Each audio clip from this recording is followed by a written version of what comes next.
Baik, bismillahirrahmanirrahim. Assalamualaikum warahmatullahi wabarakatuh. Waalaikumsalam Waalaikumsalam warahmatullahi warahmatullahi wabarakatuh. wabarakatuh. warahmatullahi wabarakatuh. Ya, alhamdulillahirabbil alamin ya. Puji syukur bersama-sama marilah kita panjatkan ya atas kehadirat Tuhan Yang Maha Esa, yang mana pada pagi hari ini kita masih diberikan nikmat sehat ya, insya Allah semuanya. Kita dipertemukan kembali secara Zoom untuk melanjutkan perkuliahan khususnya Anfisman setelah minggu lalu kita melaksanakan UTS ya. Adapun materi setelah UTS ini kita akan membahas berkenaan dengan bab sistem persarafan ya, atau sistem saraf ya. Jadi memang apa yang sudah kita pelajari sebelumnya itu bukan berarti tidak ada kaitannya dengan sistem-sistem yang lain. Tetap ada ya, karena bagaimanapun di dalam tubuh kita itu harus ada keseimbangan atau yang kita sebut dengan istilah homeostasis ya. Nah, bagaimana itu semua bisa terwujud ya sehingga kita bisa seimbang ya, tanda kutip tidak oleng gitu kan. Ya, kita harus punya sistem koordinasi yang baik. Nah itu pentingnya. Jadi bukan berarti sistem yang ada di dalam tubuh kita ini terkotak-kotak ya, punya peran dan fungsinya masing-masing, tapi ada kesatuan yang membuat kalau tidak adanya sistem tersebut di dalam tubuh kita, maka semuanya akan kacau. Ya, salah satunya adalah sistem persarafan. Jadi kalau sistem persarafan ini nggak ada, ya apa gunanya kita punya sistem-sistem yang lain? Kenapa saya mengatakan demikian? Karena tentunya tanpa adanya sistem persarafan tidak akan bisa berjalan seimbang semua sistem-sistem yang ada di dalam tubuh kita.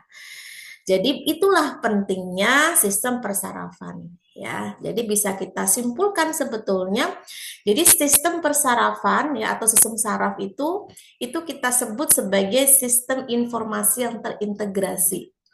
Nah, makanya kalau tidak ada sistem ini ya sudah, berarti tidak ada proses yang bisa menjalankan fungsi-fungsi itu dengan baik ya. Di mana sistem integrasi ini maksudnya gimana? Ada proses menerima informasi ya. Tentunya kalau kita mendapatkan informasi, kalau kita abaikan informasi itu terwujud nggak bisa kita lakukan. Mintanya apa sih? Kan tidak ya. Makanya harus ada proses lanjutan setelah menerima informasi itu. Tentunya tidak kita abaikan, kita olah dulu ya.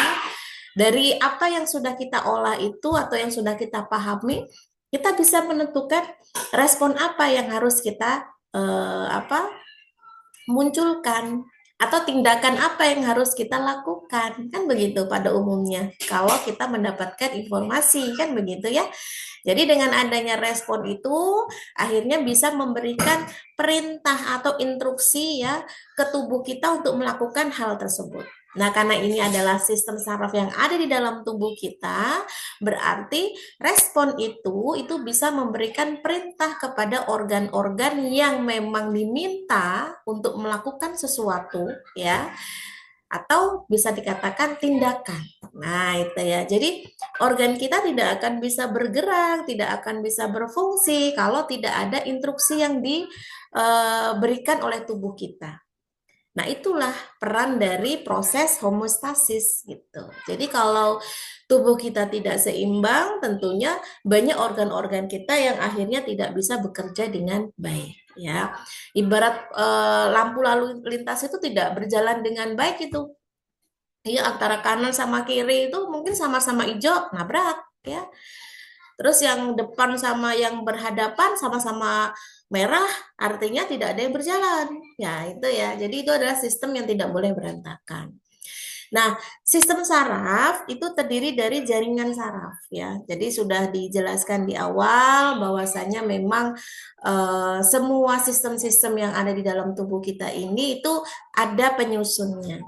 Nanti ketemu tuh penyusun yang paling kecilnya itu apa ya. Jadi sebelum sistem organ itu terbentuk ya, maka harus ada organ-organ penyusunnya ya. Nah, organ itu belum terbentuk kalau tidak ada jaringan. lebih kecil lagi. Nah, jaringan itu tidak akan bisa terbentuk tanpa adanya sel. Jadi bisa disimpulkan sel itu kecil-kecil bisa dikatakan sesuatu yang menentukan kehidupan dari suatu makhluk hidup, ya. Sel itu tunggal, seluler dia sifatnya. Tapi disitulah sumber kehidupan itu berjalan. Ya. Tanpa adanya sel maka tidak akan terbentuk wujud manusia seperti ini. Ya, itu yang patut harus kita syukuri, gitu kan. Nah, kita kembali ke sistem saraf tadi. Sistem saraf itu terdiri dari jaringan saraf yang memang tersebar di seluruh tubuh manusia. Karena kan tujuannya jelas tadi ya, keberadaan dari sistem saraf itu untuk menjaga keseimbangan. Harus ada koordinasi yang baik antara organ satu dengan organ yang lain. Nah, kalau misalkan itu hanya terplot dalam satu tempat saja, itu akan membahayakan oleh tubuh kita. Atau kalau sudah tersebar di seluruh tubuh kita, tetapi ada gangguan di satu lokasi tertentu, tentu juga akan berakibat buruk untuk keseimbangan tubuh manusia. Jadi kesimpulannya apa? Kalau misalkan di dalam tubuh kita itu tidak ada sistem saraf, ya meskipun organ-organ yang lain lengkap, ya. Ini bisa kalian lihat di poin ketiga, ya. Tanpa sistem saraf, ya, tubuh tidak akan terkoordinasi dengan baik, meskipun itu tadi punya organ-organ yang sudah lengkap. Kenapa? Karena tidak akan ada komunikasi, interaksi ya di dalam tubuh itu sendiri. Berantakan tuh sistemnya. Apalagi terhadap faktor luar ya. Jadi memang itulah pentingnya sistem persarafan. Alhamdulillahnya ya kita semua diberikan nikmat untuk punya sistem saraf ya. Berarti tugas kita selanjutnya adalah menjaga, merawat, mempertahankan ya supaya saraf kita tetap sehat. Kan gitu ya. Jadi kita sudah diberikan berkah punya sistem saraf yang normal, tinggal bagaimana kita menjalankan fungsinya itu agar tetap baik kan seperti itu. Nah, kalau tadi kalian bisa pahami ya bahwasanya sistem saraf itu tersebar di seluruh permukaan tubuh manusia ya, karena ini bisa dikatakan menjadi poin penting ya, karena kalau semisal saraf ini ada gangguan ya, tentunya akan sulit untuk bisa di apa namanya ditentukan ya bagaimana sih keseimbangannya.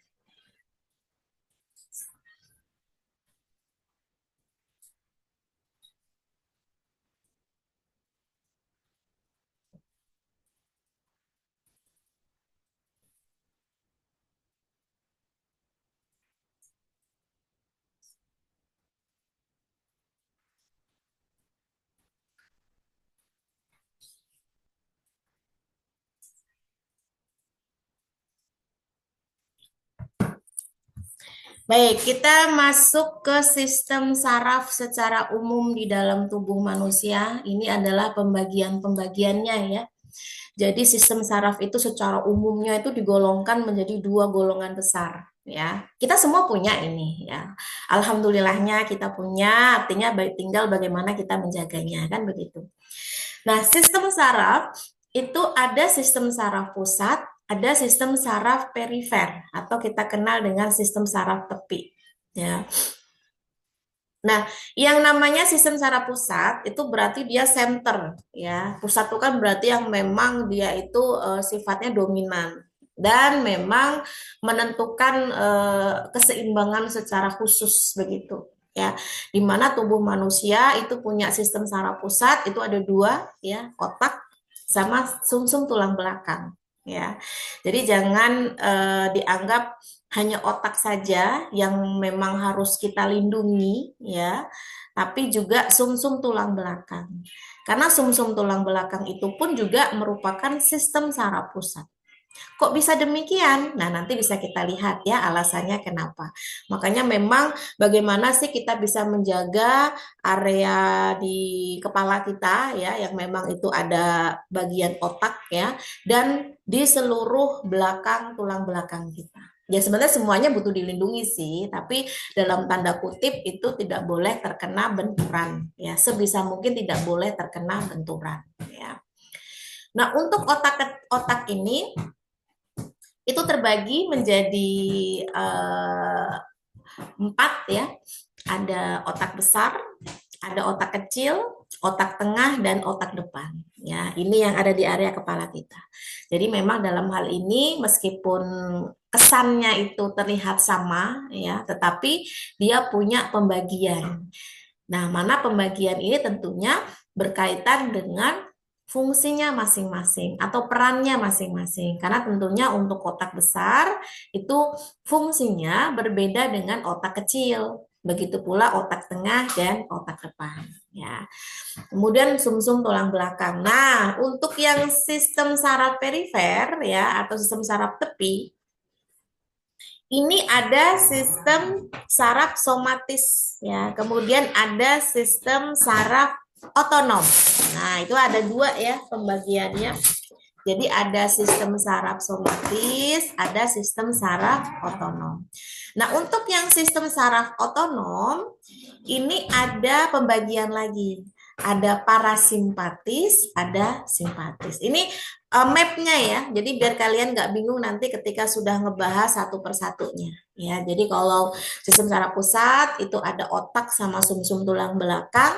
Nah, sumsum tulang belakang, kemudian ada otak. Otak ini ada otak besar, otak kecil ya, otak depan, kemudian otak tengah. Nah, sedangkan kalau yang perifer itu ada sistem saraf aferen sama eferen ya. Nah, kalau untuk yang eferen itu ada dua penggolongan ya, ada somatis sama otonom. Ya, kalau yang otonom ini ada parasimpatis, ada simpatis.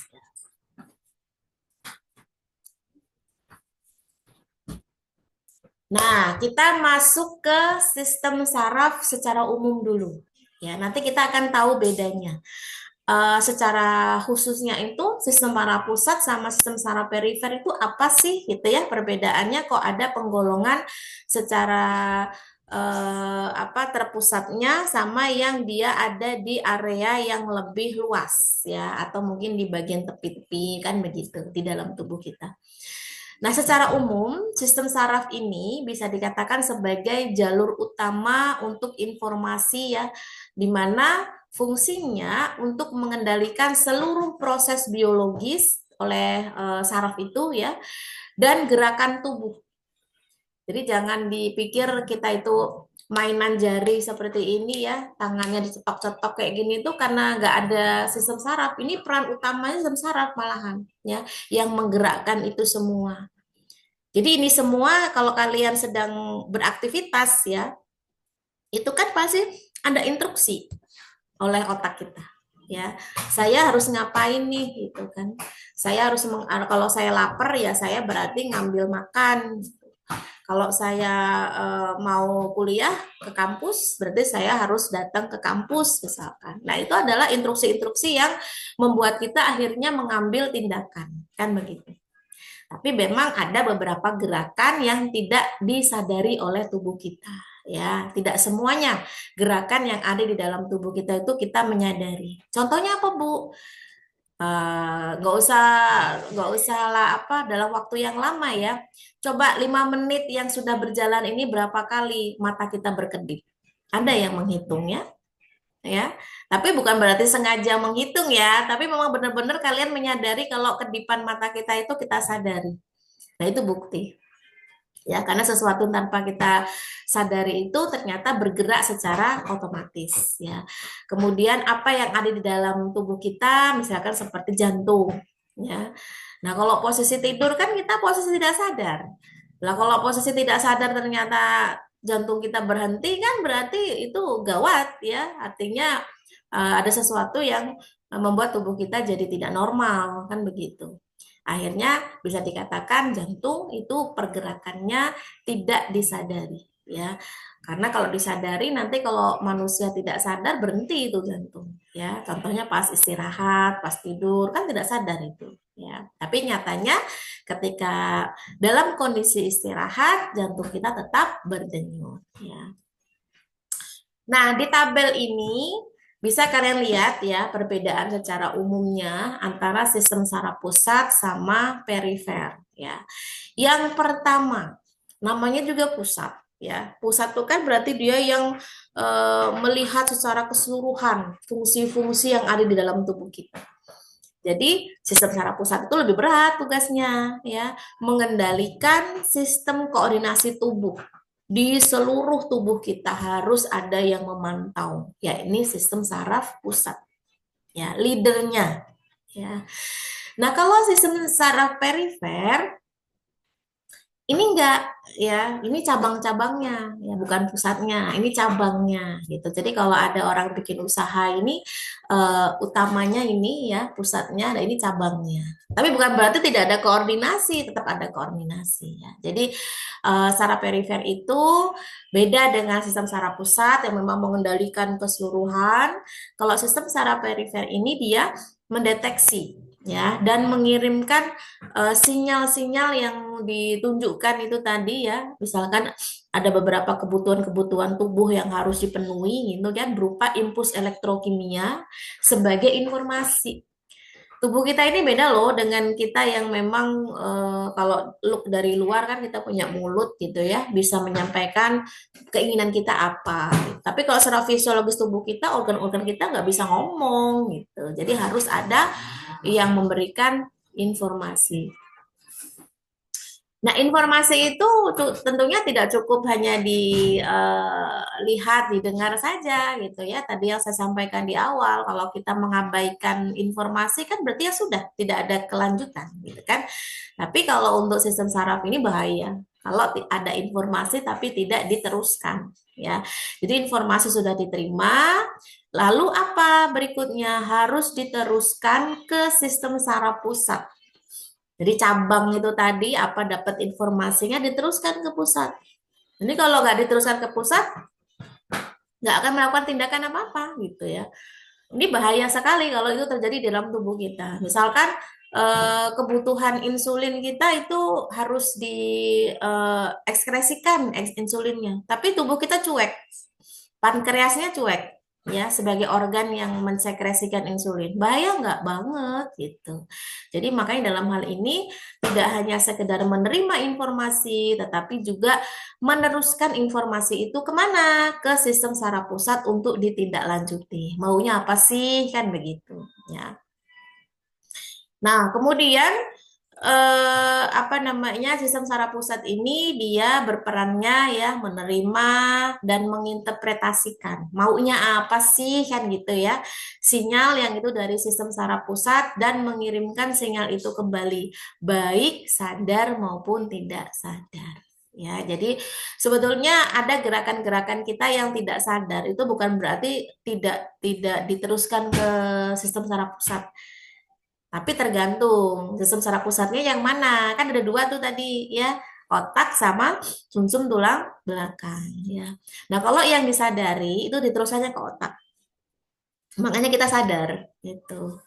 Makanya kalau sampai ada yang nggak sadar itu dipertanyakan ya, otaknya gimana, sehat nggak, kan begitu ya. Biasanya sih kalau masih sehat ya berarti sadar gitu kan, tahu oh ini prosesnya begini. Tapi kalau sudah mulai angong ya, oleng gitu ya, dipertanyakan lagi itu secara pusatnya. Apalagi kalau ditanyain hahu-hahu gitu kan, nah itu berarti kan konektivitasnya terhambat ya, sinyal-sinyalnya itu lompatannya tidak cepat gitu ya. Jadi macet gitu kan. Repot ini ya. Apalagi kalau nge-lag gitu kan. Ditanyain lama bener jawab-jawabnya gitu ya. Apalagi kalau memikirkan sesuatu hal yang lain, tentunya itu membuat kita semakin terdistrak gitu kan. Makanya perlu dilatih itu ya. Ini gunanya kita belajar, membaca, itu kan sebetulnya mengasah ya, mengasah sel-sel yang ada di dalam otak kita ini supaya nggak mati suri gitu ya. Ada, tapi nggak berfungsi, itu kan bahaya. Ya. Nah, kalau untuk saraf perifer itu terdiri dari saraf-saraf ya, karena kan cabang-cabang tuh dia yang membawa impuls ya antara sistem saraf pusat kemana nih? Tergantung yang mau disuruh bertindak itu yang mana? Apakah otot Otot itu kan gerak aktif ya, kita melakukan sesuatu nih, action gitu kan.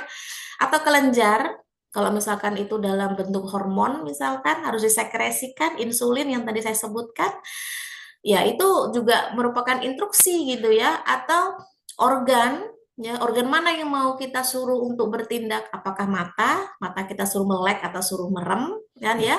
Telinga, kapan kita harus mendengar? Nah itu kan semua ada instruksinya. Ya, kalau nggak ada instruksinya ya kita ngangong-ngangong itu tadi ya. Makanya dipertanyakan kalau sampai kita sering ngangong-ngangong itu saraf kita gimana gitu ya. Makanya ada beberapa kelas-kelas kesehatan saraf itu ada senam untuk saraf ya supaya sarafnya tetap berfungsi dengan baik. Ya silakan dibaca-baca lagi ya karena kalian juga masih muda hitungan, jangan sampai nanti belum waktunya usia yang lanjut tapi sarafnya sudah banyak yang mengalami gangguan. Itu bahaya sekali ya, terutama untuk kesehatan. Itu ya bedanya antara sistem saraf pusat sama sistem perifer begitu.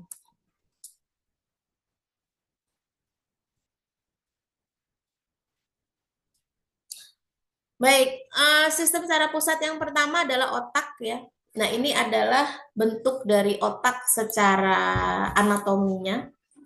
Kan kita belajar anatomi ini ya, jadi mau nggak mau kan harus belajar gambar. Jadi jangan kaget kalau kalian ngambil mata kuliah Anfisman, kok banyak banget sih ya gambar-gambarnya. Terus kalau di soal ujian itu kok banyak betul ya gambar-gambarnya. Ya justru itulah output dari mata kuliah ini. Jadi kalian tidak cuma sekedar menyebutkan, misal otak, otak itu ada otak besar, ada otak depan, otak tengah, otak belakang, tapi juga bisa atau mampu menunjukkan mana sih otak depan itu, mana sih otak tengah itu. Nah, karena kita nggak punya bisa dikatakan peraga secara langsung untuk dilihat itu tidak ada ya, makanya kita belajarnya bisa dari gambar kan. Yang penting kan gambar itu memang secara secara apa namanya bentuknya ya itu bisa mewakili dari aslinya. Meskipun ya aslinya yang nggak gitu-gitu banget, tapi paling tidak itu kan ada gambaran-gambaran yang bisa kita pahami ya. Yang pertama otak besar ya ini atau yang dikenal dengan istilah cerebrum, ini yang paling depan nih. Ya, kan kalau kata orang itu kalau jidatnya atau dahinya lebar tuh katanya pinter gitu ya. Ada yang masih beranggapan kayak gitu ya. Itu karena nggak numbuh rambutnya ya. Ya bukan berarti otaknya besar enggak ya. Artinya dalam hal ini memang banyak yang beranggapan otak besar itu ada kaitannya dengan intelijensi atau kecerdasan. Ya, memang betul, tapi lebarnya dahi itu belum tentu mencerminkan ya. Jadi jangan kemakan hoax ya.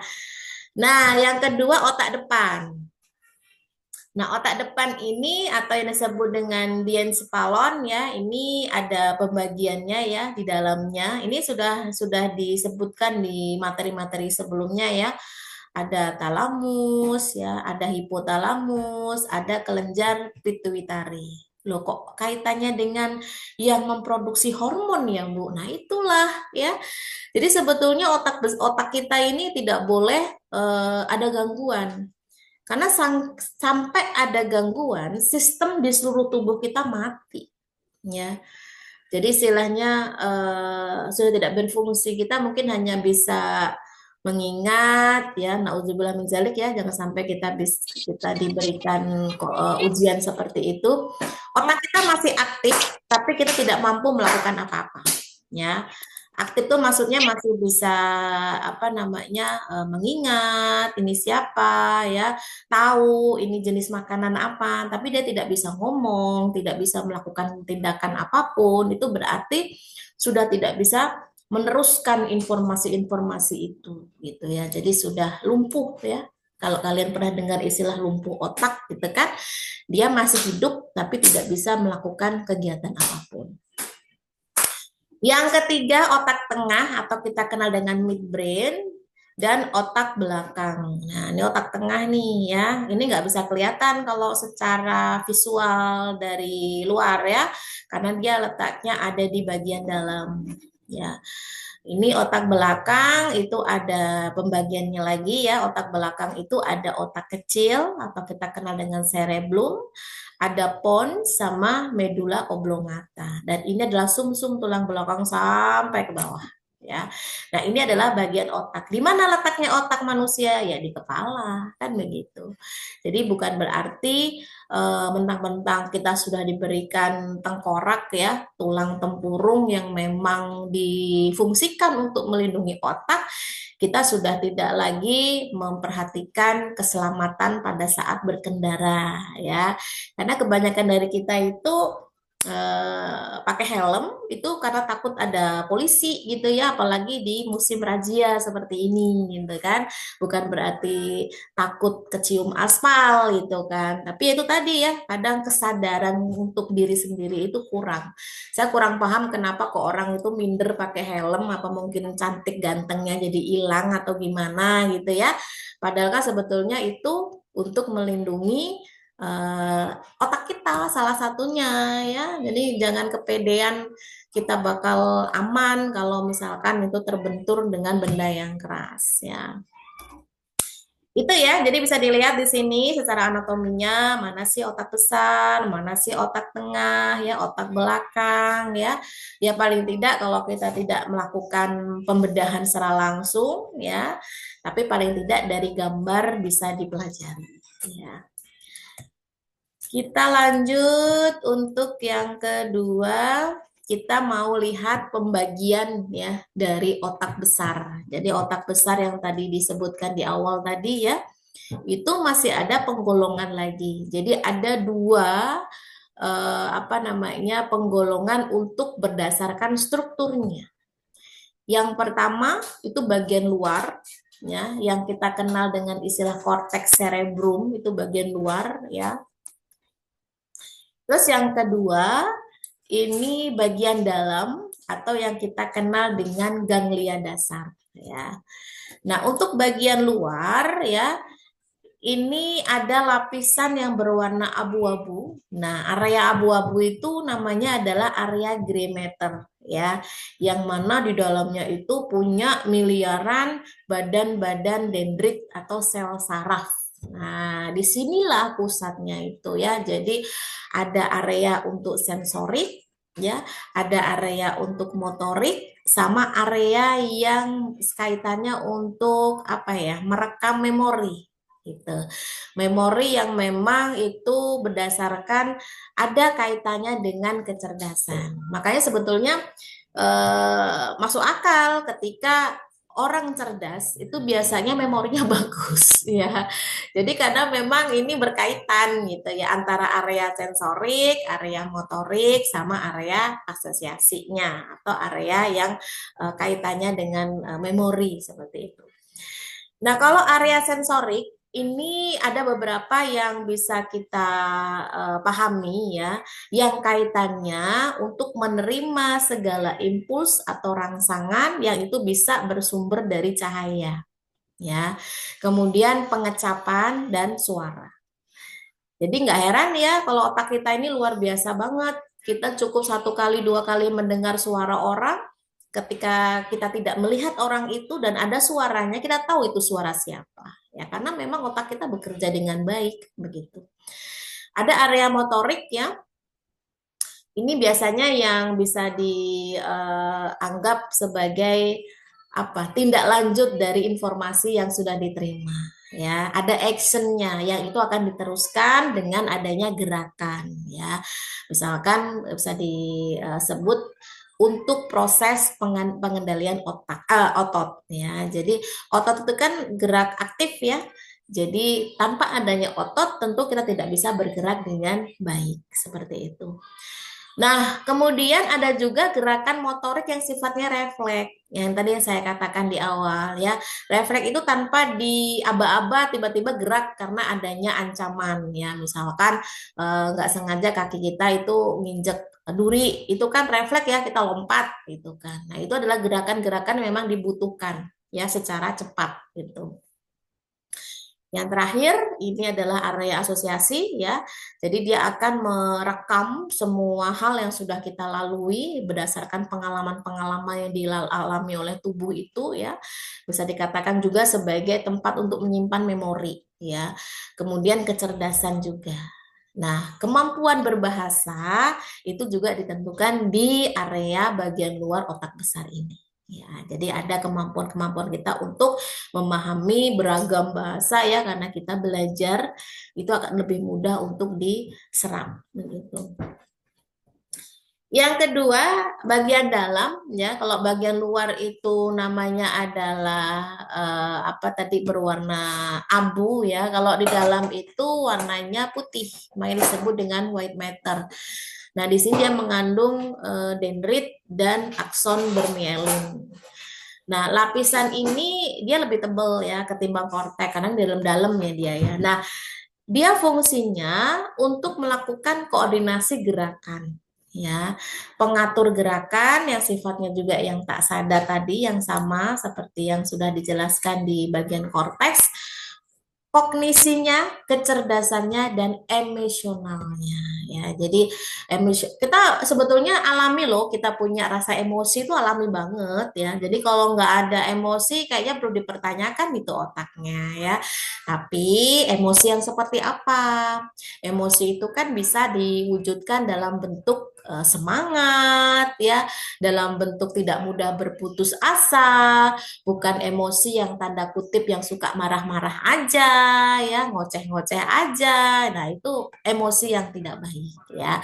Apalagi kalau kita tidak punya controlling selfing yang bagus, sehingga kita akhirnya kayak orang kerasukan ya, atau kerasukan ya, kalau lagi ngamuk itu banting sana banting sini itu udah nggak fokus banget itu ya, gerakan dengan otak nggak sinkron ya. Jadi itu dikhawatirkan mengalami gangguan jiwa. Nah, itu ya kan dikhawatirkan. Makanya harus pinter-pinter bagaimana kita menjaga kesehatan jiwa kita dan mental kita ya. Nah, kalau berdasarkan lobusnya, kan lobus itu artinya kayak semacam pembagian di dalamnya itu kan ada garis-garis, itu namanya sutura ya di bagian otak itu. Jadi otak besar itu ada 4 nih penggolongannya. Ada lobus frontalis, ada lobus parietalis, ya, ada occipitalis, sama temporalis. Ya. Ya memang sih kalau Anfisman ini kayaknya harus sering-sering dibaca. Saya aja kalau ngajar Anfisman ini kan berarti setahun sekali ya. Eh, saya nggak bisa loh langsung menjelaskan sebegitu gamblang seperti yang sudah dipelajari di awal, tidak. Ya, saya juga manusia biasa sama dengan kita semua ya. Semua harus dipelajari ulang gitu. Ada kalanya otak kita itu memorinya itu agak kerendam. Ya, kalau nggak kerendam itu ibarat kata itu blebeb gitu ya. Jadi susah untuk diingat gitu. Makanya harus diingat, harus diulang lagi, belajar ya secara kontinu. Jadi belajar itu nggak cukup sekali, apalagi belajarnya sistem SKS ya. Besok ujian, malam ini belajar. Makanya disebut sistem SKS. Apa itu? Sistem kebut semalam. Nah, itu kan nggak ada yang nyangkut itu, ya. Yakin saya. Kalaupun toh nyangkut tuh hanya sesuatu yang sifatnya hafalan-hafalan ringan ya. Artinya dalam hal ini yang perlu dipahami adalah bagaimana pemahaman kita terhadap konsepnya. Ya, kalau nggak paham konsepnya repot ini. Tapi kalau istilah-istilah itu bukan hafalan ya. Kalau saya lebih ke istilah-istilah itu bisa dipelajari lagi, bisa dibaca lagi ya. Artinya bukan sesuatu yang harus dihafal betul ya. Ini juga bukan nama-nama obat yang harus kalian apal ketika ngelayanin pasien, enggak ya. Tapi bukan berarti tidak dipelajari. Tetap harus dipelajari. Paling tidak suatu hari nanti ketika kalian mendengar istilah lobus frontalis itu paling tidak pernah mendengar. Ya, jangan sampai bilang apa itu lobus frontalis, saya nggak pernah dengar. Nah, berarti nggak pernah ikut kuliah, kan begitu. Nah, yang pertama adalah lobus frontalis ya. Dia dikatakan front itu kan luar ya. Jadi dia ini jidat, oh, tahu jidat nggak, dahi ya. Nah, yang dahinya cunong-cunong itu biasanya lebih lebih menonjol ya bagian dahinya ini. Ini adalah lobus frontalis ya. Dia letaknya di bagian depan. Nah, fungsinya, oh, jangan disepelein fungsinya ini. Makanya kalau punya dahi cunong ini biasanya lebih banyak ini volumenya ya. Jadi kemampuannya lebih bagus. Dalam hal apa? Motoriknya, ya, kemampuan bicaranya. Coba deh diamati teman-temannya itu. Rata-rata kalau teman-teman yang banyak ngomong, cerewet itu pasti dahinya dahi cunong ya. Jadi bisa diamati. Karena memang bagian dari lobus frontalis ini kemampuan berbicara, berpikir, ya, pemecahan masalah dan pengaturan emosi itu ditentukan di bagian lobus frontalis. Ya. Jadi memang kita tidak boleh terlalu mengedepankan banget lobus frontalisnya ya dalam hal emosi. Tapi kalau dalam hal pemecahan masalah is okay. Tapi kalau mengedepankan emosi, coba direndam dulu pakai air dingin ya, biar adem ya. Kasihan nanti otaknya lama-lama gosong ya, terlalu banyak pemanasan begitu.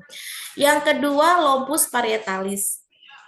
Nah, ini yang warna hijau ini nggak seperti otak kita beneran lah ya. Kalau otak beneran kita ya warnanya nggak warna-warni kayak gini. Ini hanya memudahkan supaya kita bisa belajar dan tahu bedanya ya. Ini warnanya apa ini? Kuning keemasan ya. Ini lobus frontalis. Nah, ini yang bagian yang belakang sini ya. Ini namanya parietalis, tapi tidak sampai belakang banget ya, nggak sampai ke lehernya. Jadi hanya area sini namanya parietalis. Ini yang kaitannya dengan apa sih? Ini yang bisa menentukan kepekaan seseorang. Nah, orang tuh kalau nggak peka ini lobus parietalisnya perlu ditanyain ini ya.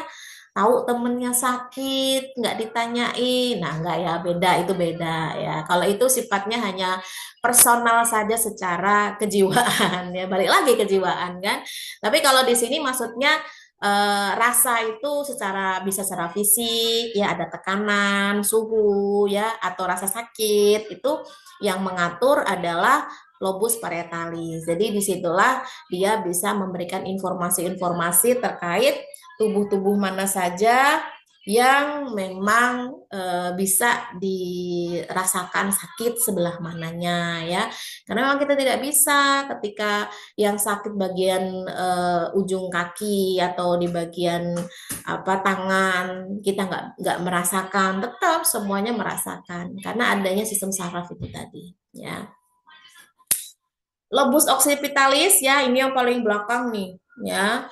Ini dia bertolak belakang dengan lobus frontalis ya. Ini bagian depan, ini bagian belakang.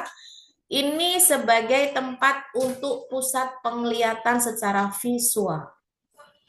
Jadi jangan dianggap remeh ya. Nggak sengaja kejedot, bukan nggak sengaja ya. Mungkin keteledoran ya, nggak pakai helm itu tadi kalau berkendara, atau mainan sama temennya ya, mau duduk ya kursinya ditarik, udah ketambah tulang ekor yang kena, bagian belakang ini yang kena. Karena ini kaitannya dengan penglihatan. Bukan berarti kalau ada kecacatan dalam mata itu pasti organ matanya yang kena duluan. Bukan, belum tentu. Bisa jadi matanya sehat organnya, tapi ada gangguan saraf yang disebabkan adanya gangguan di otak bagian lobus occipitalisnya. Ya, karena emang ini erat kaitannya, ya. Kemudian yang terakhir ada lobus temporalis ya, ini yang letaknya di bawah banget ya, tapi tidak kelihatan ya. Jadi ini letaknya itu di bawah lobus parietal ya. Dia sebagai pusat pendengaran dan fungsi bahasa ya. Jadi memang pendengaran sama ini namanya indera pengecap itu ini ya seiring berjalan ya. Ibarat kata kita itu bisa mengucapkan kata-kata yang memang kita pernah dengar. bahasa ibu, tahu ya, ketika kita masih bayi, kok bisa ya saya itu ngomong bahasa Indonesia gitu kan, kayaknya dulu nggak inget banget diajarin gimana ngomong bahasa Indonesia, apalagi usia 2 tahun, 3 tahun kan, tapi bisa kan dia ngerti apa yang disampaikan ibu gitu kan, makan, minum gitu kan, ya karena memang ada kemampuan di bagian lobus temporalis itu untuk mendengar. Nah, ketika mendengar itu akhirnya membuat indera-indera yang terutama berkaitan seperti indera pengecap ya untuk dia melisankan apa yang didengar. Tentunya kan kita tidak akan bisa mengucapkan sesuatu yang belum pernah kita dengar. Coba bayangin gimana caranya. Kalian belum pernah dengar itu kata, terus kalian mau ngomong, bisa nggak? Ya sulit. Ini yang dialami ya, bukan niat untuk membedakan bagi mereka yang mengalami kekurangan ya dalam tanda kutip pendengarannya. Jadi memang bahasanya itu tidak ini ya, tidak jelas gitu. Bahkan ada ditambah dengan bahasa isyarat begitu karena memang sulit untuk mengucapkan. Karena apa yang didengar itu tidak sinkron dengan nantinya yang apa yang akan diucap. Maksudnya itu, tapi beda yang diucapkan gitu kan. Itu ya berdasarkan lobus ada 4 ya, itu sudah di ini. Nah, yang kedua adalah otak depan. Nah, otak depan ini yang pertama saya mau menjelaskan yang talamus. Jadi ada 3 ya tadi ya. Ada talamus, ada hipotalamus, dan ada pituitari. Ya, ini kecil banget nih ya pituitari di sini nih. Kalau yang talamus ini sebagian sini, kalau yang hipotalamus tuh yang di sini. Nah, yang pertama adalah talamus dulu. Jadi kalau talamus ini dibandingkan dengan yang lain lebih gede nih ukurannya, ya. Dia strukturnya paling besar ketimbang yang lainnya. Yang kedua ini hipotalamus, yang ketiga baru pituitari. Fungsinya untuk apa sih? Yang pertama dia itu akan memberikan keseimbangan tubuh ya. Kemudian mengendalikan fungsi otonom berbagai organ tubuh yang sifatnya tanpa kita sadari. Gerakan-gerakan di dalam tubuh kita yang tanpa kita sadari dan harus berjalan terus. Kalau sampai nggak berjalan ya sulit ya. Apalagi kondisi tubuh kita itu kan tidak selalu sadar. Misalkan dalam kondisi kita tidur, pingsan, itu kan kondisi tubuh di mana tidak terkontrol ya. Akhirnya kan kalau semuanya serba sadar, jantung ikut berhenti dong. Ya, padahal kan orang pingsan itu jantung masih tetap berdenyut selama tidak meninggal ya, masih dalam kondisi pingsan gitu.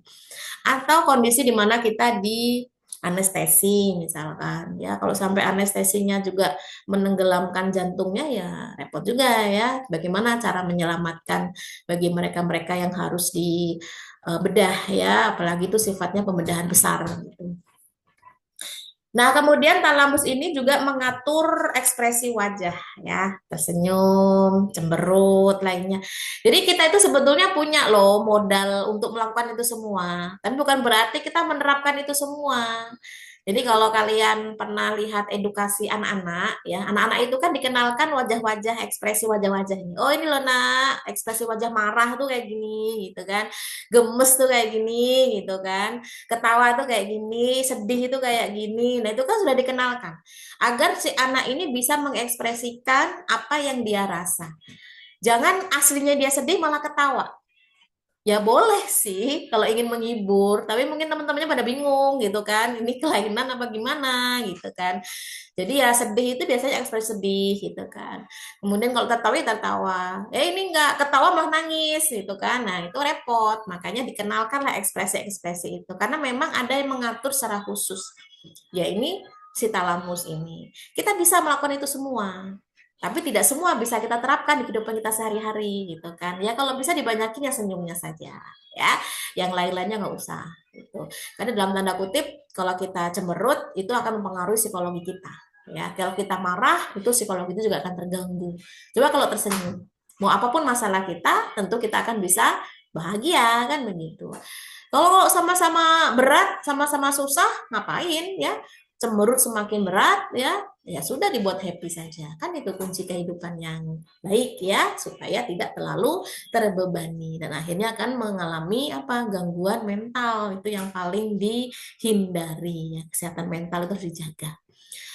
Yang kedua, yang selanjutnya Nah, ini baca sendirilah ya untuk bagian-bagian talamusnya, panjang banget ya. Nanti silakan dibaca sendiri. Yang kedua hipotalamus. Nah, hipotalamus ini dia letaknya di dasar otak ya. Dia ukurannya lebih kecil ketimbang yang talamus. Nah, ini ada di sini. Ini kaitannya untuk keseimbangan tubuh ya. Biasanya yang berkaitan dengan produksi hormon. Ini yang sudah pernah saya sampaikan di sistem endokrin ya. Kemarin sudah saya sebutkan hipotalamus karena memang yang mengatur hipotalamus itu semua ekskresi-ekskresi hormon yang ada di dalam tubuh kita ya. Eh, ada beberapa hormon yang memang itu harus disekresikan melalui kelenjar ya. Ada kelenjar hipofisis, itu hormon-hormonnya ya, saya nggak perlu mengulang lagi, itu juga sudah disampaikan di materi sebelumnya. Kemudian mengatur suhu tubuh, tubuh kita itu tidak boleh mengikuti suhu lingkungan, ya, tidak boleh. Bahaya sekali ya. Kalau suhu lingkungan yang 40 derajat Celcius, masa ya kita mau ngikutin 40 derajat Celcius yang ada demam kita ya. Atau kalau suhunya minus, kalau kita berada di lingkungan yang cuacanya dingin, yang bersalju, ya tubuh kita akan hipotermia gitu ya, kan kedinginan. Makanya sebisa mungkin apapun suhu di luar sana, tubuh kita tetap seimbang. Bagaimana caranya? Ini sudah kalian pahami dari materi homeostasis dan sudah saya jadikan tugas juga salah satunya untuk pengaturan suhu tubuh.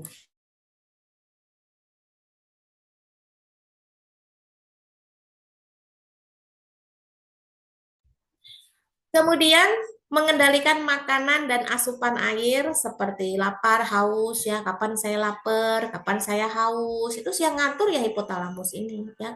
Mengatur perilaku seksual ini kaitannya dengan hormon ya. Kemudian mengatur siklus secara fisiologis atau ritme sirkadian jantung, detak jantung karena kaitannya dengan si apa respon emosional itu juga si hipotalamus. Makanya jantung ini tuh disayang-sayang lah ya.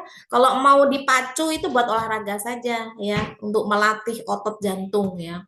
Tapi kalau untuk menghadapi rasa apa marah kita ya, itu sayang banget ya. Jadi kasihan jantungnya nanti tidak tidak ini ya, tidak berdetaknya tidak karu-karuan gitu ya. Jadi digunakan dengan sesuatu yang sehat ya, karena tujuannya juga untuk kita sendiri. Selanjutnya kelenjar pituitari. Nah, ini yang kecil banget nih ya, warna hijau. Ya, aslinya sih nggak warna hijau sih, tapi biar lebih mudah kalian melihatnya. Ini kecil-kecil cabai rawit ini ya. Walaupun kecil, tapi disebut sebagai master of glands ya. Masternya kelenjar. Keren banget kan? Kecil-kecil tapi dia masternya kelenjar. Kenapa? Karena ini merupakan kelenjar endokrin, tapi tergantung ya pembagiannya. Karena ada pembagian hipofisisnya ya, ada yang anterior sama posterior ya.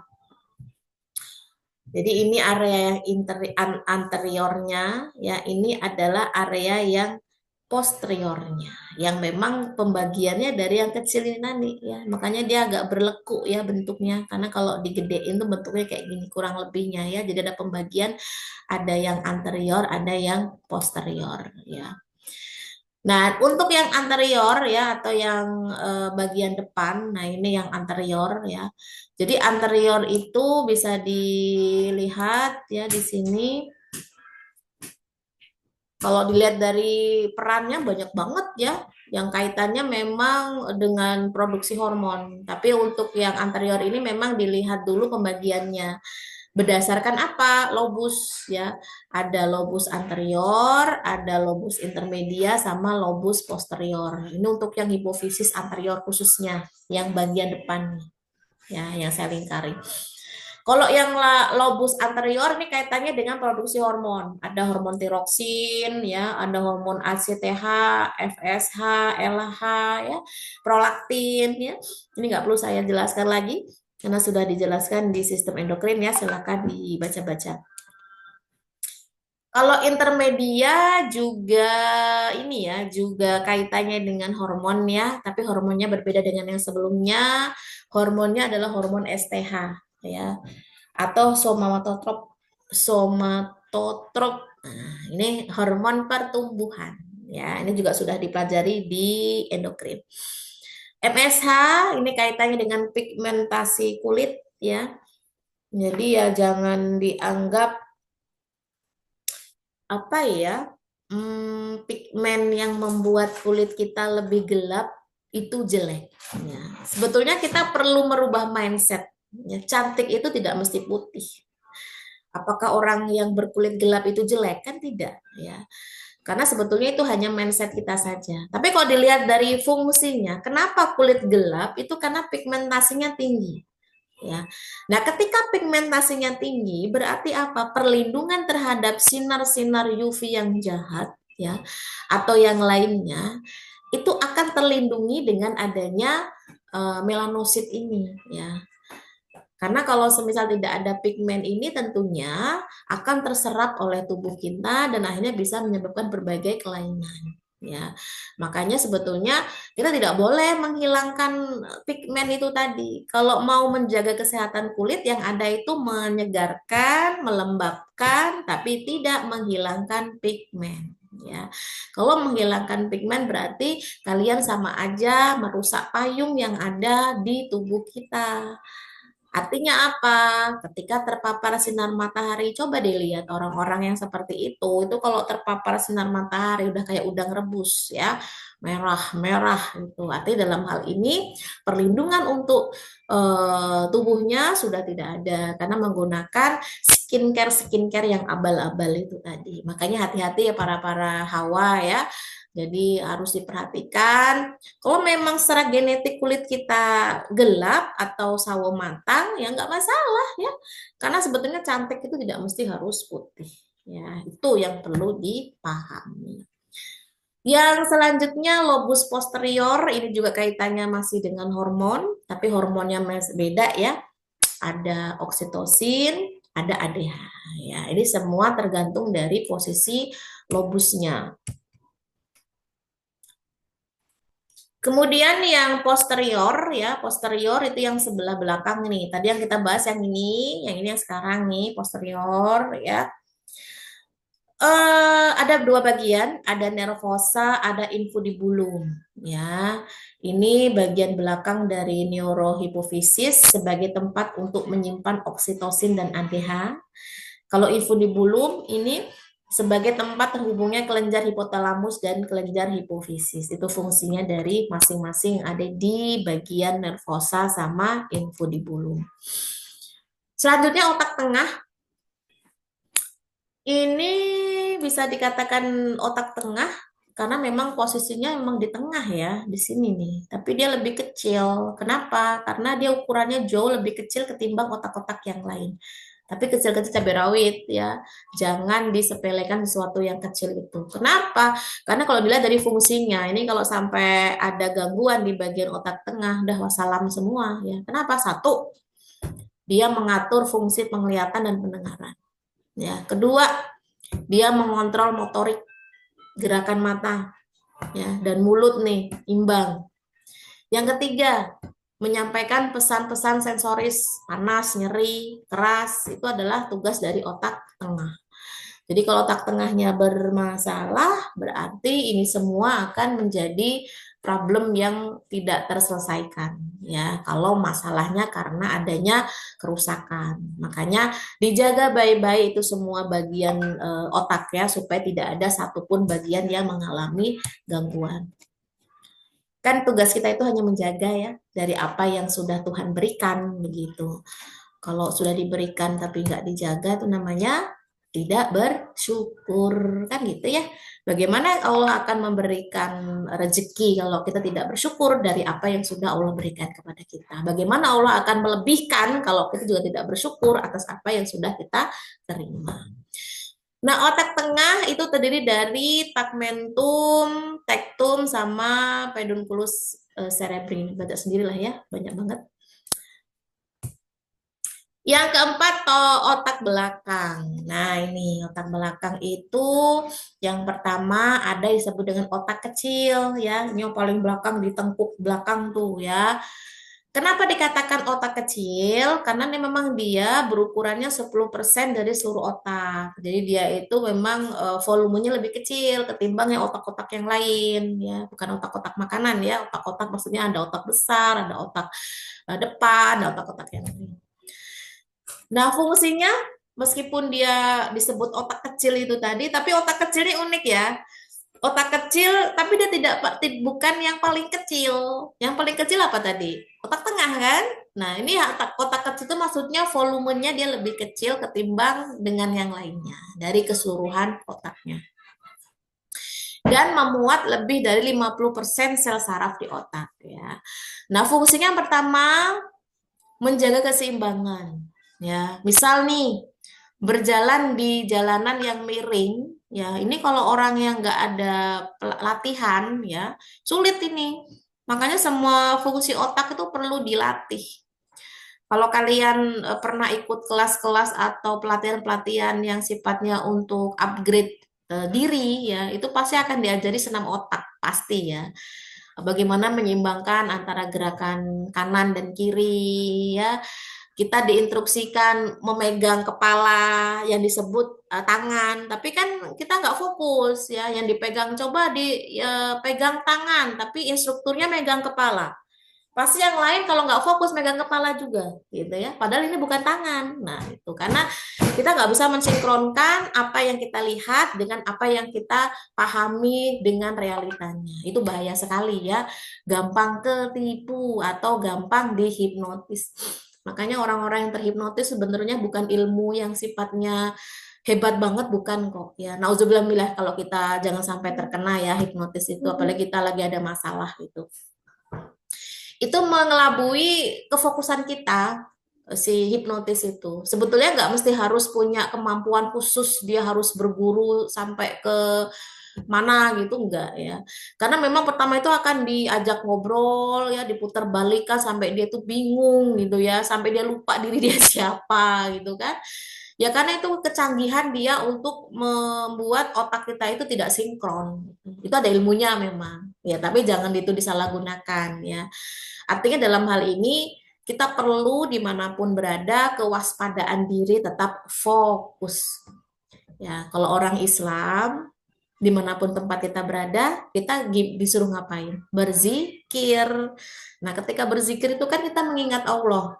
Artinya apa? Kita diberikan kefokusan. Ya, kita akan terhindar dari gangguan-gangguan seperti itu harapannya ya. Semoga dan selalu diberikan keselamatan. Begitu dengan agama-agama yang lain, tentunya akan diajarkan hal-hal demikian untuk mengingat Tuhannya. Itu salah satu cara untuk kita tidak terhipnotis dengan hal-hal yang buruk itu tadi. Nah, dengan keseimbangan yang diperankan oleh otak belakang ini, itu kalau kita tidak dilatih memang itu akan sulit ya. Kenapa? Karena kita berjalan di tempat miring itu kan butuh keseimbangan otot kaki ya. Kalau otot kakinya nggak kuat ya gimana dia akan seimbang, apalagi berdiri dengan satu kaki itu sulit. Makanya bagi mereka yang suka bermeditasi ya, apalagi sekarang itu zamannya itu zaman zaman ini ya, zaman sehat ya. Ya walaupun itu diawali dengan FOMO atau ikut-ikutan, nah bodo amat, yang penting sehat.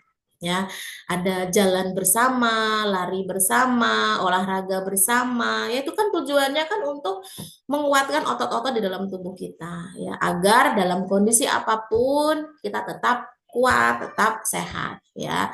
Sebelum waktunya tiba, jangan sampai kondisi organ-organ kita, otot-otot kita itu sudah mengalami penurunan fungsi. Itu yang berbahaya ya. Apalagi kalian masih di bawah saya semua ini ya.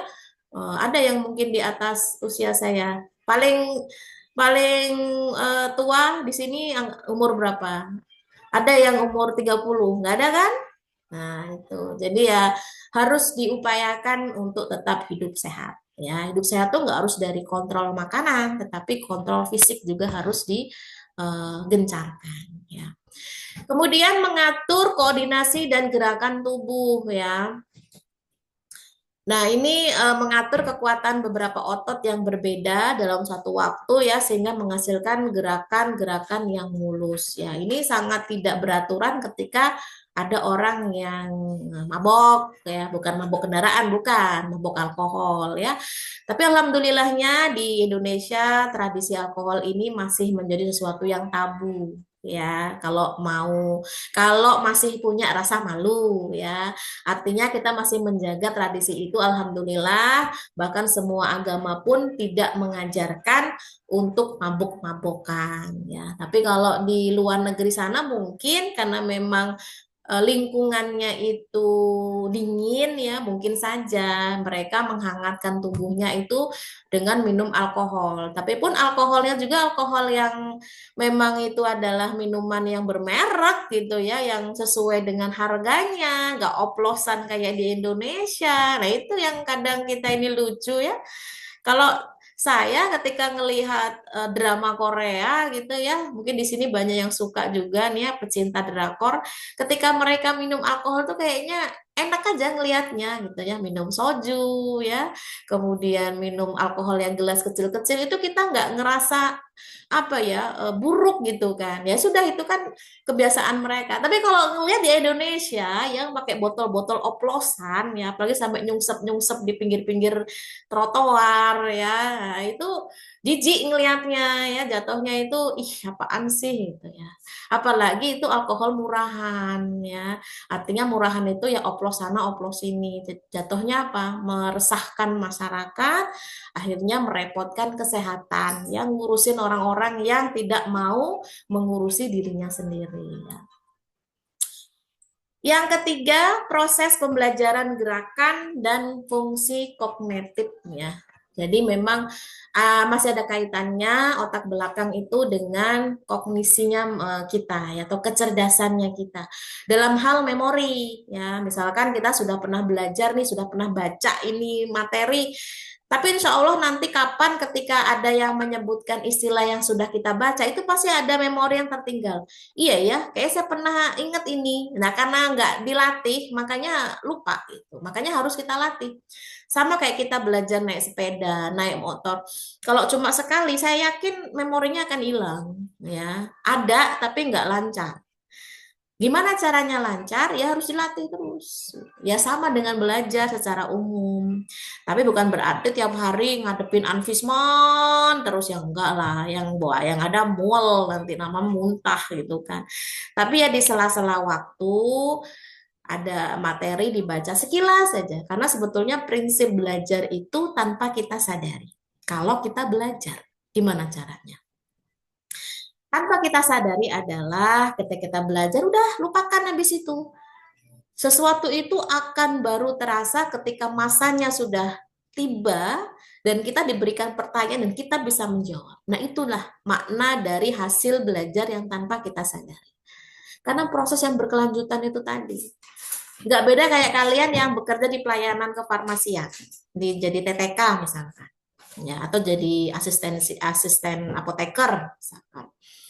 Itu kan kalian nggak sengaja nggak niatkan belajar kan untuk ngafalin satu-satu kan nggak kebiasaan aja. Oh oh ini obat ini itu.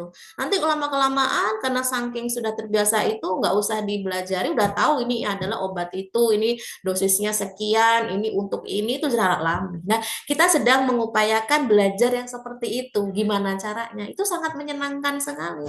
Tidak ada beban kita kalau kita sedang belajar. Karena belajar itu beban, bikin orang stres, ya enggak? Ya, udah tertekan duluan, apalagi besok ujian. Nah, itu repotnya. Padahal belajar yang baik itu tidak pada saat menjelang ujian. Ujian tuh nggak usah belajar ya.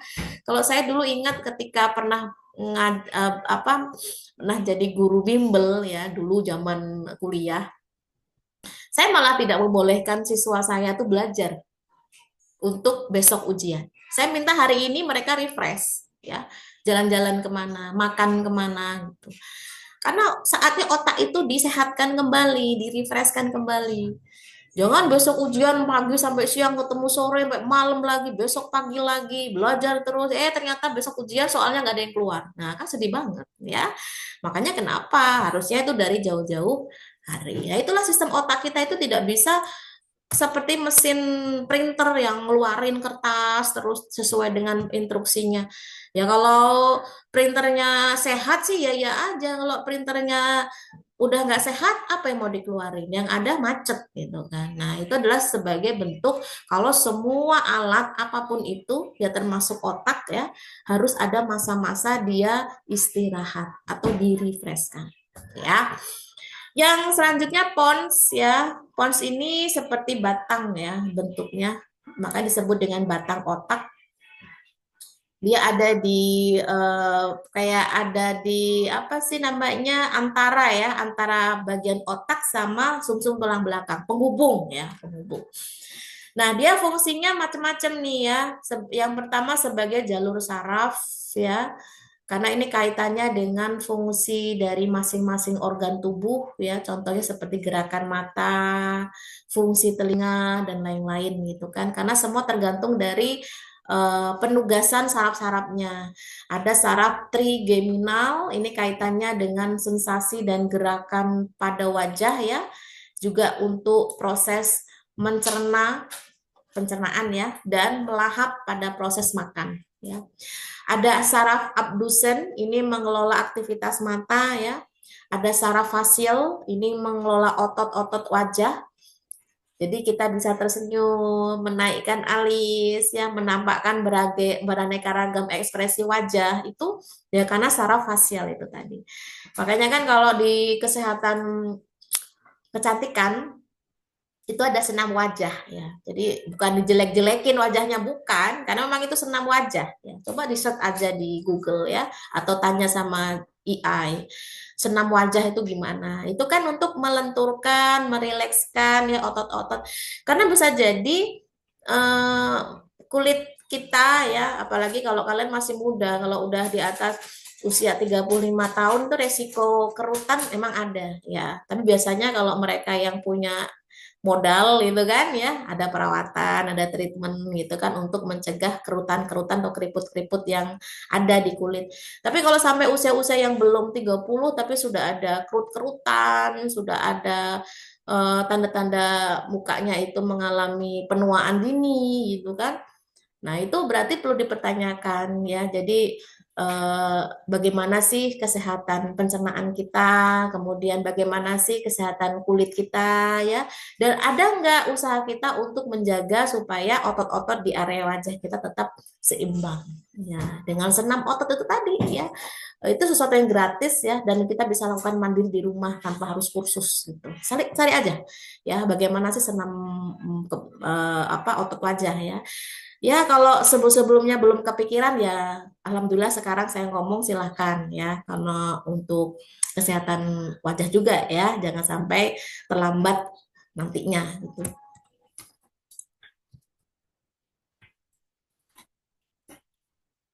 Kemudian ada medula oblongata ya. Nah, ini yang batas terakhir nih ya. Kalau ini kan pons ya. Ini medula oblongata, dia sudah masuk ke area batangnya ya yang menuju ke sumsum tulang belakang. Jadi dia sebagai penghubung antara otak dan tulang belakang. Nah, disinilah sebagai jembatan perantaranya gitu ya.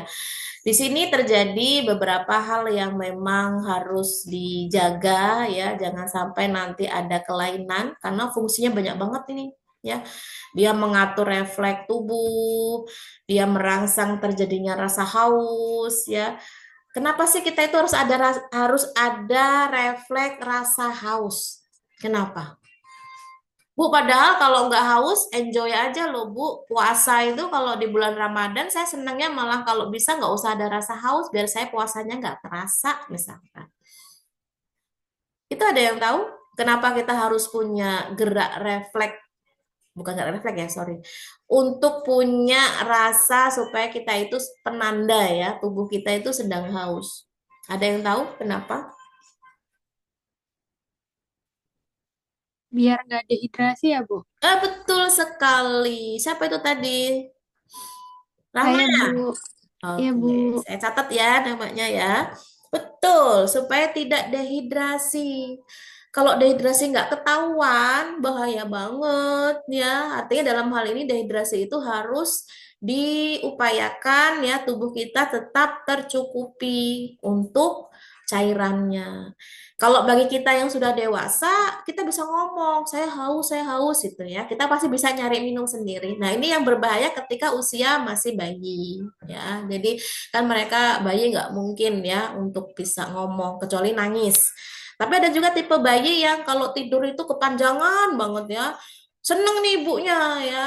Asik, bayi saya tidurnya full nih 1 hari 1 malam nggak bangun-bangun gitu kan. Nah, ngeri juga gitu ya. Karena harus tercukupi cairannya. Makanya beberapa dokter anak itu nggak apa-apa dibangunkan saja sebentar untuk diberikan ASI kalau memang ASI atau susu ya. Artinya dalam hal ini menjaga supaya tidak terjadi dehidrasi. Itulah pentingnya rasa haus. Kalau nggak ada rasa haus, kita rasa ini sekarang haus banget kan pasti refleks kita pengen minum ya. Artinya dalam hal ini harus ada rangsangan untuk kita merasa haus itu ya yang diatur oleh bagian medula oblongata ya. Ada mengatur emosi, fungsi motorik ya, bahkan pengendali saat kita tidur, mendeteksi apa itu di dalam darah kita ya, apakah darah kita itu tingkat keasamannya bagaimana, kemudian ritme pernapasan itu semua yang ngatur bagian medula oblongata ya. Jadi jangan disepelekan meskipun itu kelihatan kecil, tapi kecil-kecil cabai rawit yang ada di dalam tubuh kita itu semuanya pasti berfungsi sesuai dengan perannya masing-masing gitu ya. Ini silakan dibaca sendirilah ya. Nah, untuk yang sistem saraf pusat yang kedua, sistem tulang belakang, sumsum tulang belakang, ya, atau yang kita kenal dengan medula spinalis nih, sepanjang ini nih, ya tulang belakang kita ini, ya. Nah, ini sebetulnya fungsinya selain sebagai penopang tubuh, ya, dan tubuh kita itu kan harus seimbang ya antara kanan sama kiri. Nah, inilah yang membuat tubuh kita tetap seimbang, ya. Tanpa adanya rangka ini ya nanti jadi kayak ini ya apa tuh ubur-ubur gitu ya karena nggak punya tulang vertebrata gitu ke tulang belakang gitu. Tapi selain itu fungsinya memang sangat vital sekali ya. Kita lihat dulu pembagian-pembagiannya di sini ya. Ada beberapa bagian, ada akar saraf depan anterior ya atau saraf efferent. Ini sebagai motorik. Kemudian ada saraf belakang posterior ini sebagai sensori. Nah, pembagiannya ini ya. Kalau bagian leher, jadi bagian leher ini disebut dengan cervical, itu terdiri dari 8 akar saraf ya. Torak itu dari 12 akar saraf, lumbar atau perut itu 5 akar saraf, sakrum atau pelvis ini yang sudah bagian bawah itu 5 akar saraf dan tulang ekor itu 1 akar saraf. Ya, ini yang membedakan kita dengan animalia yang lainnya. Ya, kita masuk ke dalam golongan mamalia, apa namanya animalia, tapi golongan mamalia ya, dan makhluk vertebrata ya, yang punya tulang belakang. Tapi kita tidak berekor. Berekor sisa 1, jadi nggak kelihatan ya, atau tulang sulbi ya kita sebutnya. Jadi kalau bisa dilihat karena ada penyusutan ya, itulah bedanya kita dengan hewan. Salah satunya ya, artinya kalau yang lainnya ya kita punya akal gitu kan dan lainnya. Tapi tulang ekor pada manusia itu tetap ada, tapi jumlahnya hanya 1 akar saraf aja. Makanya tidak nongol seperti kambing ya, seperti sapi itu enggak. Itu tidak berekor seperti itu. Tapi tetap tulang ekor ini adalah bagian dari tulang sumsum tulang belakang. Artinya apa?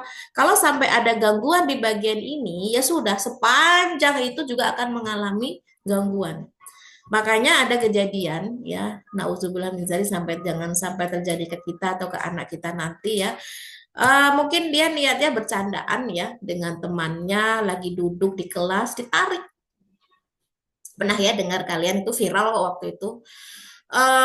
Mungkin biasa aja gitu ya kayak kita kejengkang gitu kan duduk tapi mungkin karena benturannya kuat akhirnya sampai terakhir diliput waktu itu lumpuh tidak bisa berjalan.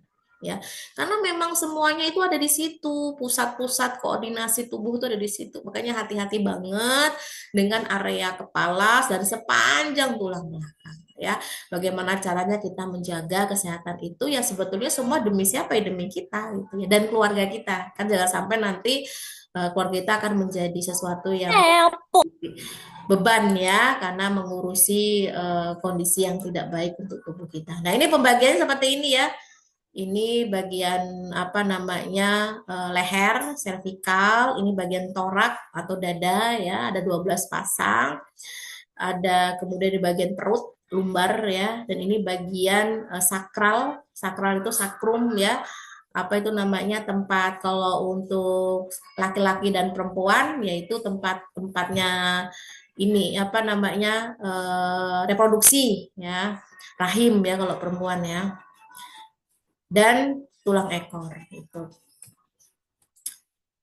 Oke, alhamdulillah selesai ya untuk materi kita terkait sistem persarafan.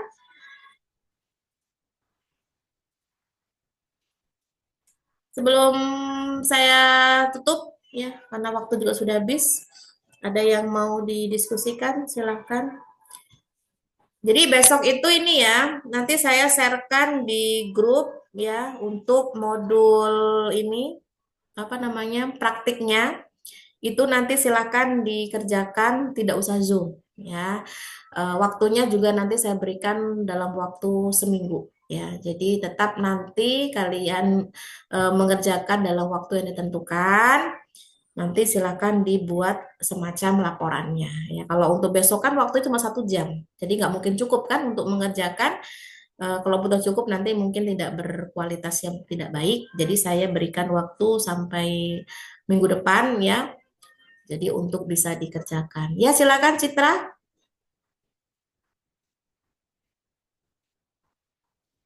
Ibu, saya mau nanya. Kan sekarang lagi marak nih soal ini ya, sakit skoliosis.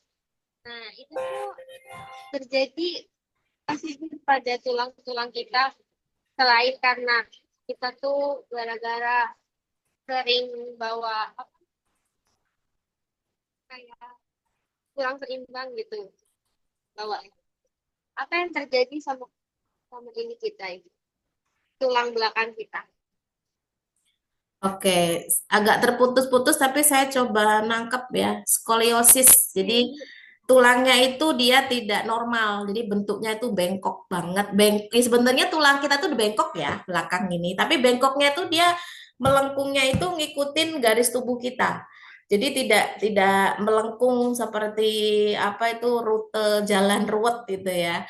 Ya memang itu perlu diperhatikan. Ya ini apa ya usia anak-anak zaman sekarang, apalagi Gen Z, bukan Gen Z, Gen ini ya Gen Alpha sama Gen Beta, itu kalau lagi nonton HP ya nonton gadget itu kan posisi duduknya pasti nggak bener banget ya sambil beginilah ya bahkan mungkin di antara kita ada yang disadari tapi kan kalau kita kan sifatnya tulangnya udah tulang tulang tua ya istilahnya ya kalaupun tulang itu mungkin hanya pegel-pegel gitu kan ya sebetulnya itu semua ada penyebabnya karena satu memang itu bawaan dari lahir karena kondisi tulang itu kan pertumbuhannya tidak normal.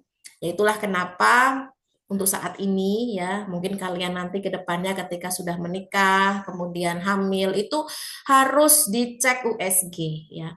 Jadi bukan berarti kita mau tren-trenan karena ada yang berpikir ngapain sih cek-cek USG kan nanti lahir juga ketahuan tuh jenis kelaminnya laki atau perempuan. Kita nggak cuma ngelihat itu USG itu ya, kelengkapan organnya. Nanti akan dilihatin tuh tulang belakangnya.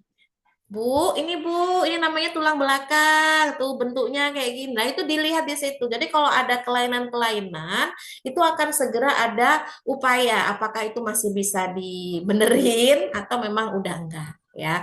Tapi paling tidak udah ketahuan ketika masih dalam kandungan. Itu kalau yang bawaan lahir ya. Tapi kalau dalam kondisi yang sebetulnya awalnya normal, yaitu karena kondisi atau sikap tubuh yang tidak baik ya, tidak tegap. Sebenarnya kalau posisi duduk itu kan harus tegap ya. Tapi kan kadang orang tuh ngeliatnya kok kaku amat itu ya, duduknya kok kayaknya tegap banget, nggak rileks, nggak apa-apa, tegap tapi tetap rileks gitu. Jadi nggak meliukkan tubuh ke kanan, meliukkan tubuh ke kiri dalam waktu yang lama dan itu terus-menerus. Itu akhirnya membuat tulang tubuh kita itu perkembangannya tidak normal. Dia akan mengikuti bentuk yang biasa terjadi. Kalian pernah lihat yang pernah viral buah-buahan yang bentuknya lucu-lucu? Ya, kalau tanaman kan itu malah jadi estetik sama meningkatkan daya jual ya. Misalkan kayak buah pir itu bentuknya kok kayak boneka coba. Itu kan hal yang nggak masuk akal ya. Gimana caranya? Ternyata ada tekniknya. Jadi ketika masih kecil itu memang wadahnya itu sudah dibentuk kayak boneka. Jadi ketika dia gede itu si buah pirnya itu akhirnya mengikuti lekuk-lekuk si wadah yang sudah disediakan. Jadi ketika udah saatnya panen, bentuknya seperti boneka. Nah, sama dengan tulang kita. Tulang kita kalau sudah kita biasakan bentuknya kayak gitu, ya dia akan mengikuti pertumbuhan yang kayak gitu. Apakah bisa disembuhkan, Bu? Ya tergantung. Karena saya juga bukan dokter ya, tapi saya pernah baca-baca kalau yang sifatnya itu masih ringan, itu masih bisa diluruskan, tapi dengan tindakan ya, tindakan bedah ya, jangan ke sangkal putung, jangan ya. Jadi ke tindakan bedah nanti akan diluruskan ada beberapa apa itu ruas-ruas yang nanti akan dilihat ya, karena itu ahli ortopedi ya harusnya ya. Jadi bisa melihat apakah ini bisa disembuhkan atau tidak. Kalau yang memang sudah tidak bisa, itu biasanya ada beberapa ruas yang sudah kaku, ya sudah nggak mungkin dibalikan lagi. Kalau dibalikan lagi, nanti yang ada patah, gitu. Pernah kan yang lagi viral waktu itu, yang dari Kalimantan kalau nggak salah, terus sekarang nggak viral lagi. Siapa sih namanya? Ya, lupa saya. Jadi dikasih minyak gitu kan ya. Kemudian yang tangannya bengkok banget itu bisa jadi lurus banget gitu kan. Nah, itu yang saya juga nggak paham ya. Karena beberapa dokter ortopedi pernah menjelaskan itu sesuatu yang sulit diterima pakai akal ya. Kalau memang itu secara manual, cukup ditarik-tarik aja gitu. Kalaupun toh bisa diterima dengan akal itu biasanya dengan proses pembedahan ya. Ada sesuatu yang dicopot, ada sesuatu yang ditambahkan ya. Jadi biar dia posisinya lurus kembali gitu ya. Artinya memang kita perlu hati-hati ya. Sebetulnya nggak cuma skoliosis ya, ada beberapa jenis kelainan tulang-tulang yang lain yang memang itu sebetulnya masih bisa kita hindari kalau bawaan kita normal ya. Kalau bawaan kita normal kan berarti sikap tubuh kita yang perlu dibenahi dan sikap posisi tidur. Kan ada tuh yang suka tidurnya ngeringkuk. Ngeringkuk itu maksudnya kepala ketemu dengkul kayak udang ya. Nah, itu ada yang kayak gitu. Ya, itu bahaya banget tulangnya jadi bungkuk dia. Jadi nanti usia-usia di mana saatnya dia sudah mulai berkurang massa tulangnya, itu akan kelihatan banget ya nanti akan bungkuk gitu. Malah ada sekarang itu yang bikin saya agak miris ya. Dia nggak pede dengan tinggi badan dia yang mungkin melebihi teman-teman yang lain. Ya, ya sebenarnya nggak apa-apa selama itu tidak berlebihan juga kan. Tapi mungkin dia lebih tinggi. Akhirnya apa? Dia ngimbangin temennya. Jalannya jadi bungkuk dia. Jadi tingginya tinggi tidak sehat gitu ya. Padahal kan sebenarnya biasa aja gitu. Karena kita hanya menerima takdir aja. Kalau disuruh milih dulu, Bu Kiki pengen tinggi apa pendek ya pengen tinggi lah ya. Tapi ya gimana dapatnya nggak tinggi. Masa ya kita memaksakan kondisi kan gitu. Nah, itu biasanya usia-usia pertumbuhan antara apa namanya maksimal kan 25 tahun ya. Kalau kalian nggak tahu nih udah pada lewat belum 25 tahunnya ya. Kalau belum ya berarti diupayakan aja dengan olahraga. Kayak berenang, kayak main basket. Nah, itu juga bisa main poli ya. Tapi kalau sudah lebih dari itu udah dijaga aja kesehatan tulangnya. Nggak perlu menambah-nambah lagi daripada nanti malah bahaya ya. Tapi dijaga aja apa namanya kalsiumnya, asupan kalsiumnya ya, ketahanannya ya dengan olahraga itu tadi. Itu ya, mungkin bisa membantu untuk bisa menjelaskan. Oke, selain itu ada yang lagi yang mau ditanyakan?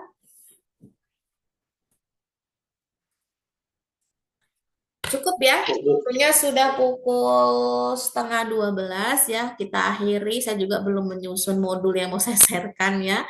Jadi saya mau kejar dulu modulnya untuk saya sharekan sehingga besok itu kalian bisa bekerja mandiri dengan kelompoknya ya untuk praktek pekan ini. Baik, terima kasih. Itu saja yang dapat saya sampaikan. Kita bersama-sama mengakhiri dengan membaca hamdalah. Alhamdulillahirabbil alamin. Terima kasih. Selamat siang, selamat beraktivitas dan selamat beristirahat ya. Dan saya akhiri. Assalamualaikum warahmatullahi wabarakatuh. Waalaikumsalam. Waalaikumsalam warahmatullahi wabarakatuh.